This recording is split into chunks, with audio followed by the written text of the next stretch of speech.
What's up, kings and queens? Welcome back to my channel. As you know, it is Queen SP, and I am back with another video.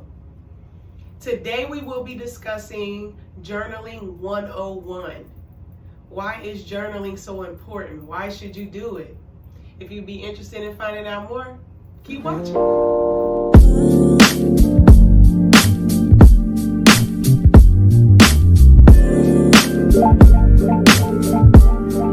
Now, since the video is about the importance of journaling, I wanted to first start with the power that is within your words and your thoughts. Words are spells, literally. That is why we use the word spelling when we're talking about spelling out words, if you will. We are casting spells. Yeah, I know it sounds crazy, but hear me out.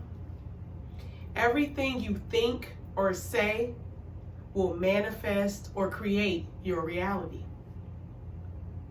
That's magic, isn't it? Using your words to create something. An instant creation is magic. So let me give you an example. Have you ever heard the word abracadabra? Yeah, you've heard magicians say it, things of that nature. I recently found out that the word abracadabra, the etymology is Hebrew based. And what it actually means is, as I speak, I create. So all this time we've been thinking abracadabra is this magical, boiling, toiling trouble type of word. What it simply means is just as I speak, I create. That is exactly the power of words. As you speak, you create your reality. So what does manifest mean? Manifest is basically the demonstration, the display, or the proof of your words, thoughts, and actions. So with that being said, your words, your thoughts create your reality. This means that your reality is literally a demonstration or a creation of your own words. Let me give you an example. If you tend to think or speak in a way stating that I'm just not smart enough, or I'm not good enough, or I'm not pretty enough, or these sorts of things, there will continuously be situations that will prove what you're saying. You are literally manifesting these situations by putting those words out there. So you'll continue to manifest the reality that shows that you're not pretty enough, you're not smart enough, you're not good enough. I have a couple scriptures to help carry this point home, if you will. Proverbs 18:21 says, "In the tongue holds the power of life and death." So another word for life and death would be creation and destruction. So in the tongue lies the power of creation and destruction. That's very powerful. That means your words have the power to create or destroy anything. Isaiah 55:11 reads like this: "So is my word that goes out from my mouth. It will not return to me empty, but will accomplish what I desire and achieve the purpose for which I sent it." So this quote states that no matter what comes out of your mouth, it will accomplish exactly the intent. So that means that you should not speak without intention. When you speak negative things, it comes with ill intent. When you speak positive things, it comes with positive intent. So be mindful of that when you speak. One last quote I have that I think goes right along with what we're discussing here is from Henry Ford. And he says, "Whether you think you can or you can't, you're right." That's the power of the tongue. Whatever you speak, whatever you think, whatever you say, all of your thoughts will come into fruition. So if you're speaking negative, it will come to pass. If you're speaking positive, it will come to pass. Whatever you think is the truth. The law of attraction states that we all have the ability to manifest or create whatever we focus on. So wherever our attention goes, that is what we're co-creating. Whatever you focus on has your attention. And your attention, in a sense, is currency. So be careful where you pay it. That is your energy. That is your focus. Wherever or to whatever we direct our energy is what will grow. So now that we have an understanding of how powerful our thoughts and our words are, let's tie this into why it's now also important to write them down, separate from just speaking and thinking. Let's take it to the next level of writing. There is literally a special connection between your brain and writing. Your frontal lobe, here in the front of your brain, controls writing and speaking. It also controls your behavior, your problem solving, your thinking skills. The parietal lobe is also important when it comes to writing. It has to do with more of interpretation of language. Therefore, when you're writing, it forces your brain to focus more on what you're writing. It also forces your brain to process that information during the writing process. Since your brain is processing the information that you are writing, it is now creating a new neural pathway in your brain for that information. With that new neural pathway being formed, it is going to be more closely tied to your memory and something that is literally stored in your brain. So that is the difference between just speaking something and writing it. When writing, your brain is more involved in the processing of something so that it sticks a bit more. So what are some of the benefits of writing things down? Now that we know that our words are spells, now that we see the connection between our words and our brains and writing, let's talk about some benefits of writing things down. Number one, it clears your mind. Ridding your mind of unnecessary clutter clears that space for more important and more positive things to be there. So it's a process of decluttering. So when you're writing things down, you're able to get them off your chest, which we've all have heard that phrase. And once you're able to get things off your chest, you feel more clear. And this will allow processing for the things that you really like and the things that you really love and want to do. Number two, it helps you get clear on where your energy or where your focus typically lies. So when you're keeping a journal or a log of the things that are on your mind, you can go back and scan and look at them and see, hey, there's a lot of baggage in here. There's a lot of things that I need to let go. It helps you to see where the focus of your life is.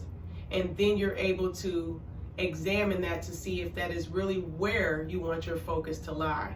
If you're always writing about your ex, then that's a telltale sign that it's something that needs to be released. If you're always writing about the relationship with one of your parents or your siblings, then that's a telltale sign that it's something that needs to be healed or something that you've been focusing on. This helps you to realize the things that have been your focal point. And from that point, you can evaluate if these are things that you'd like to pour in further, or if these are things that are draining you that you need to pull your energy back from. But it helps you to keep a log and evaluate where your energy goes in general. Number three, writing things down helps you to get clear on your emotions and your feelings. So when you're actually writing, as we discussed the mind connection to writing, you're actually processing things. So you're almost forced to process your emotions. You're forced to face those emotions and really understand why and how you arrived there. It helps you face and confront those things a lot better. Number four, writing in your journal helps you to keep track of your development and your growth. So when you keep an authentic log and account of your feelings, your thoughts, just your overall self in the form of writing, it helps you to really track that growth and see how you're doing. There's a quote that says, only look back to see how far you've come. And it goes right along with this point. It's a lot easier when you're keeping these journals to go back and see, hey, wow, I really accomplished what I said I would, or hey, I'm not in that mental space anymore. I'm in a lot better place. And sometimes it's hard to see that from where you are until you look back and really verify, hey, I've done a ton of growth in this 6 months and I have proof in my writing journal. Number 5, writing things down keeps you more action oriented. It's like you have a goal to reach and it gives you something to accomplish because now it's solidified in writing. It helps you maintain focused action. When you take the time to write things down, such as goals or things you want to do, even just a to-do list for the day, washing the dishes, even if it's that basic, but also as extreme as your goals for 2021, for example. When you're writing these things down, it develops that mind connection to your goals. It's also essentially accountability staring you in your face. When you write things on a page and you say you're going to do it, you almost have obligated yourself to do it because now it's solidified in writing. So it's almost forcing yourself to do it because you've made a promise to yourself through ink. So here are some sample journal prompts that may help you get started. If you're a beginner to journaling, sometimes you do need a prompt to kind of spark that brain to get that hand moving. As you journal a lot more, you may not need a prompt. You may not need anything. You'll just pick up your paper, pick up your pen, and just get going. So hopefully these little prompts help you, and these are some of my favorites. Number 1, gratitude. You would start your journal entry with, today I am grateful for, and then just go. And this is my favorite. This is why it's number 1. This is how I typically journal. I wake up in the morning and I have my own little process that works for me in getting up. I like to read a little bit when I get up and these sorts of things. Meditate. After I'm done meditating, if I got any downloads or if I feel any kind of way, I will just simply go straight to my journal and say, hey, today I am grateful for this, and just fly. Number 2, affirmations. So you can write down affirmations daily for whatever you feel or you think you need that day. Of course, you will need to be pretty in tune with yourself and know thyself to know what type of affirmation you're needing that day. This is how affirmations start. Knowing your I am. Knowing that you command this. You're decreeing and declaring a positive vibe for your day. And as we stated earlier in the video, your words are powerful. They are creating your reality. So even if you don't feel that way, that, hey, I am going to have a wonderful day, you still say it because that's how you command the day. Your day is up to you, no one else. Number 3, keep a dream journal. So it's very important that when you first wake up, if you had an important dream, or if you happen to remember that dream when you wake up, then I would recommend that you get a dream journal just to specifically write that down. Because after an hour or a couple hours, you may not remember that dream, and it may have been some pertinent information that you needed to download or understand, or something to help you. So a dream journal is a good way to keep track of that. Number 4, a to-do list or goals. So your to-do list doesn't only have to be for that day. You can have a to-do list for the year, you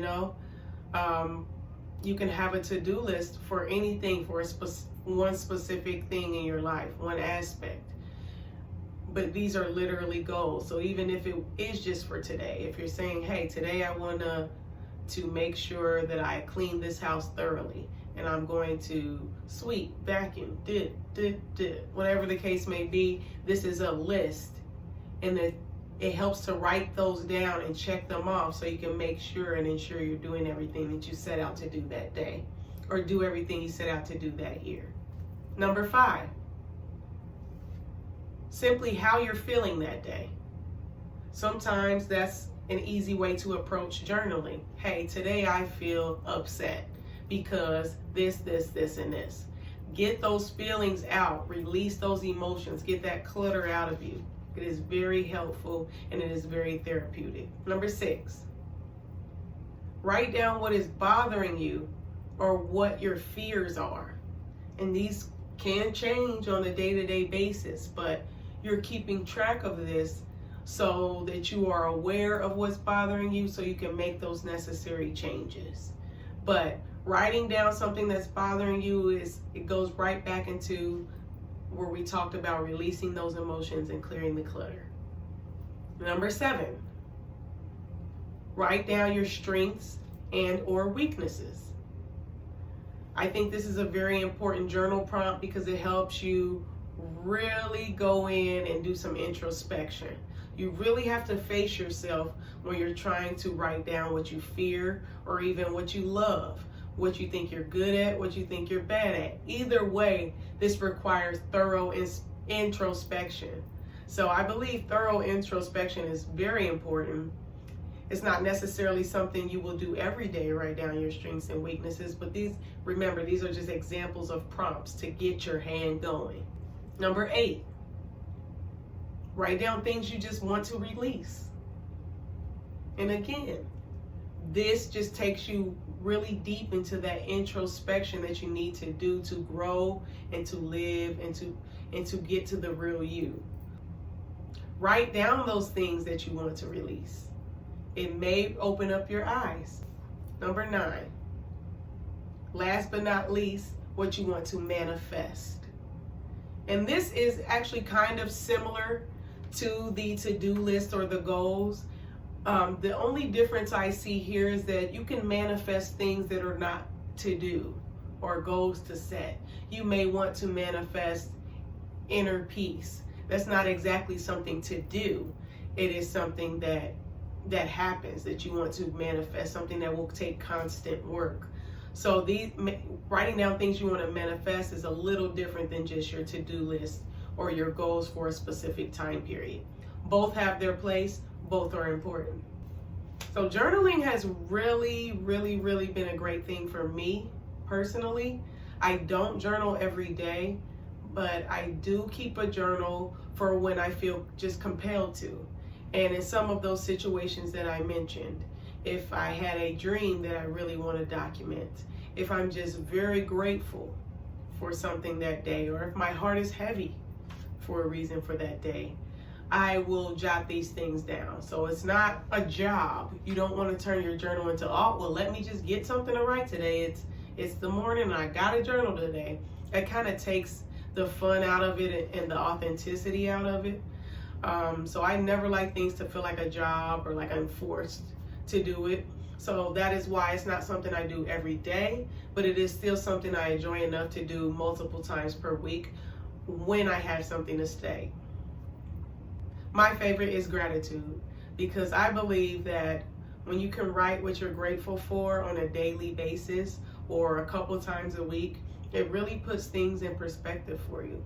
And when you're thankful and grateful for the small things, the universe, God, whatever you subscribe to will bring you those things. It will continue to pour positive and beautiful things to you because you're grateful for the small things.